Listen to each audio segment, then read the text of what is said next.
February 1986. The Space Shuttle Challenger had just broken apart on live television. The nation was mourning. And Hollywood? Hollywood was quietly burying 8 films it hoped you would never remember. These were not cheap knockoffs or amateur productions. One starred 2 Academy Award winners reading words written by a future Nobel Prize winner. Another featured a rising star who later called it career quicksand. A French comedy sequel collapsed so completely that one of its leads refused to even speak French on camera. And one film was so heavily censored for American audiences that it earned $6 million at home and $100 million everywhere else. Some were hidden from critics. Others vanished after 4 days. A few became cult legends despite the industry's best efforts to forget them. This is the story of Hollywood's Graveyard Month and the 8 casualties it tried to bury forever. You won't believe number 1. Dream Lover was not supposed to be forgettable. It was supposed to be unforgettable. Directed by Alan J. Pakula, the man behind Clute, The Parallax View, and All the President's Men, this 1986 psychological thriller arrived with credentials that should have guaranteed attention. Instead, it became one of the most baffling misfires in Hollywood history. The film starred Christy McNichol as a woman plagued by disturbing sleep episodes after a traumatic incident. Cinematographer Sven Nykvist, Ingmar Bergman's legendary collaborator, shot it with what critics called frighteningly surreal and beautifully dreamy visuals. Composer Michael Small, who had scored Pakula's earlier masterpieces, provided the soundtrack.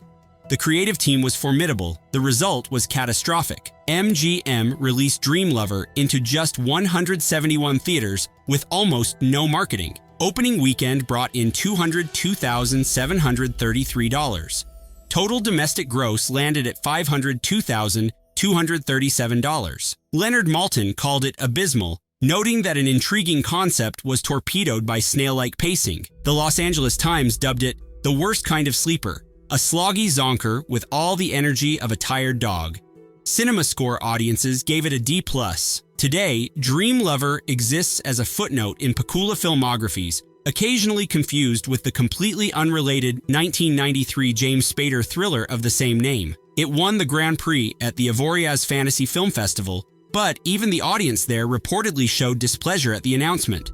Some films fail spectacularly, others just fade away. Dream Lover did both. But if you think a psychological thriller from an acclaimed director could quietly disappear, wait until you see what happened to a Harold Pinter screenplay. Turtle Diary sounds like it should not exist. A screenplay by Harold Pinter, the playwright who would win the Nobel Prize for Literature in 2005. 2 Academy Award winners, Glenda Jackson and Ben Kingsley, in the leading roles. Michael Gambon, Nigel Hawthorne, and a young Peter Capaldi in support. The premise: 2 lonely strangers independently become obsessed with liberating sea turtles from the London Zoo. Yes, really. United British Artists produced the film, a company founded by Jackson herself, alongside Albert Finney, Peter O'Toole, Diana Rigg, John Hurt, and Maggie Smith. The pedigree was extraordinary. The commercial appeal was non-existent. Turtle Diary opened to $40,115 and finished its domestic run at $2,156,772. Wikipedia notes it was one of the most successful films from United British Artists. That says everything about expectations. Roger Ebert gave it 3.5 stars, calling it quiet, sly, and immensely amusing. The film holds 82% on Rotten Tomatoes, making it by far the best reviewed entry on this entire list. Critics praised Pinter's sparse screenplay and the way Jackson and Kingsley communicated through glances rather than exposition. Deliberately, the 2 protagonists never develop a romantic relationship, subverting every audience expectation. Here is what you won't believe. Turtle Diary has never been released on DVD, never been released on Blu-ray. A Harold Pinter screenplay with 2 legendary Oscar winners has effectively vanished from the physical media era. Streaming availability appears extremely limited. This is what happens when a quiet film about stealing turtles opens in February against blockbusters and prestige holdovers. But while Turtle Diary simply disappeared, the next entry on our list perished so completely that even its franchise's devoted fans forgot it existed. The original La Cage aux Folles from 1978 was one of the highest-grossing foreign-language films ever released in America. It earned a Golden Globe and 3 Oscar nominations. It spawned a beloved Broadway musical. Mike Nichols would remake it as The Birdcage with Robin Williams and Nathan Lane. The franchise was a phenomenon. Then came La Cage aux Folles 3, The Wedding, released Valentine's Day, 1986. Total domestic gross, $345,280. That is not a typo. Michel Serrault and Ugo Tognazzi returned for this third installment, but original director Edouard Molinaro did not. His replacement, Georges Lautner, brought a different comic sensibility that failed to land. The plot required the beloved characters to marry and produce an heir to inherit a fortune. Critics found the humor all but absent. One reviewer called it a sad, dull send-off for the series. A notable detail reveals the production's dysfunction. Tognazzi, an Italian actor, refused to speak French in all 3 films. His dialogue was dubbed throughout the entire franchise. By the third installment, the lip-sync issues had become noticeably distracting. The film received only 49 American theaters. It never stood a chance. Tognazzi passed away in 1990. Serrault in 2007. They never worked together again. As of recent records, no proper American DVD release has ever existed. La Cage aux Folles 3 proved that even beloved franchises could be destroyed by the wrong timing and the wrong creative choices. And yet, at least that film had theatrical distribution. The next entry barely lasted 4 days before Hollywood pretended it never happened. TerrorVision opened on Valentine's Day, 1986, in 256 theaters. It closed on February 17th. 4 days, total gross, $320,256. By Hollywood standards, it should have been forgotten instantly. Instead, it became a cult phenomenon. Director Ted Nicolau conceived TerrorVision as deliberate satire. Every character is an intentional stereotype pushed to absurdist extremes. Swinging parents, a survivalist grandfather, a punk rocker valley girl daughter played by Diane Franklin, her metalhead boyfriend played by John Grease. The production design was hyper-colorful and exaggerated, inspired by real residences Nicolau scouted in Los Angeles. The plot centers on an alien monster that arrives through the family's satellite dish. The entire film mocks 1980s consumer culture, suburban hedonism, and media addiction. Critics did not get the joke at all. Janet Maslin called it so smugly stupid that it was hard to tell whether the creatures were any less attractive than the human family. Rotten Tomatoes shows 10%. But here's the twist that makes TerrorVision fascinating. Diane Franklin later explained what went wrong. The 80s had not caught up everywhere yet, so people did not get it. They were parodying an era that had not finished defining itself. Decades later, Franklin discovered the cult following at a horror convention. She thought fans would want to discuss her role in Amityville 2. Instead, everybody came for TerrorVision. It was shocking, she said. Scream Factory released a definitive Blu-ray restoration in 2013. The film is featured in the In Search of Darkness documentary series. Nicolau has hinted at a possible sequel. 4 days in theaters. 4 decades of growing devotion. Sometimes the films that die fastest live the longest. But while TerrorVision found resurrection through devoted fans, the next entry launched an entirely different kind of career. Lady Jane was supposed to be Helena Bonham Carter's triumphant arrival. She was 19 years old with no formal acting training when Paramount Pictures released this lavish 142-minute historical drama about the 9 days Queen of England. Director Trevor Nunn came from the Royal Shakespeare Company. Cinematographer Douglas Slocum had shot the Indiana Jones trilogy. Editor Anne V. Coates had cut Lawrence of Arabia. The pedigree was impeccable. Opening weekend brought $55,964. Total domestic gross, $277,646. The film recovered approximately 3% of its estimated $8.5 million budget. It essentially vanished. Critics were mixed. Janet Maslin wrote that the film ought to summon more emotion than it does. TV Guide called it a gorgeously photographed travesty of history. Variety praised Bonham Carter's performance as top drawer while noting the film's strangely dated feeling. Rotten Tomatoes currently shows 56% from limited reviews. Here is where Lady Jane becomes important. Rob Reiner saw Cary Elwes playing the romantic lead and cast him as Wesley in The Princess Bride the following year. In his memoir, As You Wish, Elwes recounts Reiner telling him that he had seen Cary and Lady Jane, but that picture was not a comedy. Despite total commercial failure, Lady Jane directly produced one of the most beloved performances in film history. Bonham Carter later grew frustrated with the English Rose, typecasting that followed her early period dramas. She told interviewers that the English Rose had definitely wilted and that she wanted more interesting parts. Fight Club and Harry Potter would eventually provide them. Sometimes a film fails on its own terms while succeeding beyond anyone's imagination. But the next entry failed so spectacularly that its star reportedly called it career devastation. After Footloose made Kevin Bacon a star in 1984, Columbia Pictures invested an estimated $10 million in Quicksilver, a drama about a stockbroker who loses everything and becomes a bicycle messenger in San Francisco. Bacon trained for 4 months on a fixed gear track bike. The director, Thomas Michael Donnelly, had actually worked as a bike messenger himself. The production seemed positioned for youthful appeal. Opening weekend delivered $3.17 million. Final domestic gross, $7,634,909. A clear loss before marketing costs were calculated. Rotten Tomatoes shows 13% from 16 reviews. Roger Ebert identified the fundamental problem precisely. He called it a collision between realism and gloss, between a story that demands street-level authenticity and a style inspired by music videos. The New York Times noted that when characters were doing stunts or racing through traffic to a strong rock beat, there was something to watch. For the rest of the time, Quicksilver was as much fun as a slow leak. The film was tonally confused at every level. It was set in San Francisco, but filmed in Los Angeles. Characters had New York accents.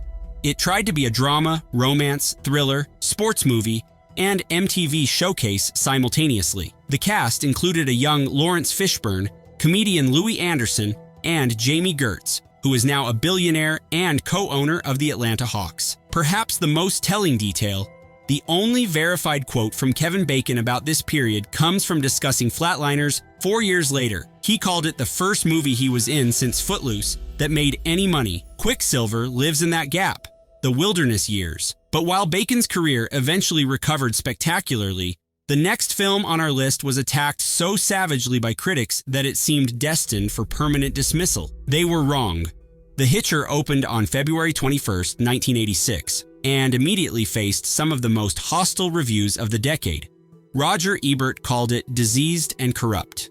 Gene Siskel labeled it nauseating. Both critics gave it 0 stars. On The Tonight Show with Johnny Carson, when asked if he opposed censorship, Ebert delivered a memorable line: "The film should be made, it should be shown, and it should not be attended by anybody." Rutger Hauer played a nameless, motiveless antagonist terrorizing C. Thomas Howell across the desert Southwest. Eric Red wrote the screenplay at age 24, inspired by the Doors song Riders on the Storm. He mailed pitch letters to 300 Hollywood producers, promising the script would prevent sleep for a week. Budget estimates range from $5.8 to $7.9 million. Final domestic gross, $5,844,868. But here is where The Hitcher defies expectations. That 62% Rotten Tomatoes score, it reflects a dramatic critical reappraisal over decades. The original Metacritic weighted average sits at 32. Showing exactly how far opinion has shifted. Christopher Nolan has publicly called it one of his favorite guilty pleasures. Howell's stories about working with Hauer are remarkable. About 3 weeks into shooting, Hauer invited him to lunch and sat in silence chain smoking. When Howell finally asked about playing antagonist roles, Hauer leaned in, exhaled smoke, and whispered, "I do not play bad guys." That phrase rattled around in Howell's head for years until he understood the importance of injecting humanity into villainous performances. Second Sight Films released a 4K restoration from the original camera negative in late 2024, supervised by director Robert Harmon, with a 200-page hardback book and archival commentary featuring Hauer, who passed away in 2019. Full circle vindication for a film once called diseased. But if The Hitcher represents critical rehabilitation, the final entry on our list represents something even more extraordinary, a film that earned $6 million at home and $100 million abroad, because Americans never saw the real version. At first glance, 9.5 weeks should have been a sensation. Director Adrian Lyne had just made Flashdance. Mickey Rourke was the hottest actor in Hollywood. Kim Basinger was ascending towards superstardom. An erotic drama with genuine stars and a proven commercial director seemed like guaranteed success. Opening weekend, $328,804. Final domestic gross, $6,735,922 against an estimated $17 million budget. Cinema score, D, catastrophe. But the real story of 9.5 weeks lies in what American audiences never saw. The original cut received an X rating from the MPAA. To secure an R rating, MGM removed approximately 12 minutes of material. The most significant excision was a scene that caused 2/3 of a test audience to walk out. Another removed scene showed the couple in an alley under pouring rain. What remained was what one critic called an MTV video instead of the film they actually made. Line described test screenings as bedlam. Audiences screamed so loudly in the final reels that you could not hear yourself think. He called them almost like a lynch mob. He fled. The impossible position was maddening. Critics said he did not go far enough. Audiences said he went too far. The American version satisfied nobody. International audiences saw the full, uncut version. The film reportedly grossed approximately $100 million worldwide.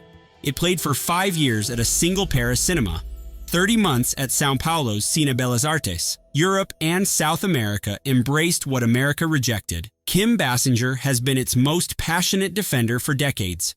She called the American release a betrayal, scenes they chickened out on. Not explicit things, but things that were emotionally and psychologically tough. In a 2025 Variety interview, she named 9.5 Weeks her favorite movie of anything she has done. She ran the gamut of emotions, she said. It was like an exorcism. She has zero regrets. The home video release vindicated everything. The uncut version became a massive rental phenomenon. The food scene, featuring a blindfolded Kim Basinger, became one of cinema's most iconic and parodied sequences. Joe Cocker's You Can Leave Your Hat On became forever linked to the film. The direct-to-video wave of adult-oriented thrillers through the 1990s, over 700 films, borrowed from Line's visual playbook. Director Helena Rain cited it as a direct influence on Baby Girl, starring Nicole Kidman. Line's career suffered no permanent damage. His next film was Fatal Attraction in 1987.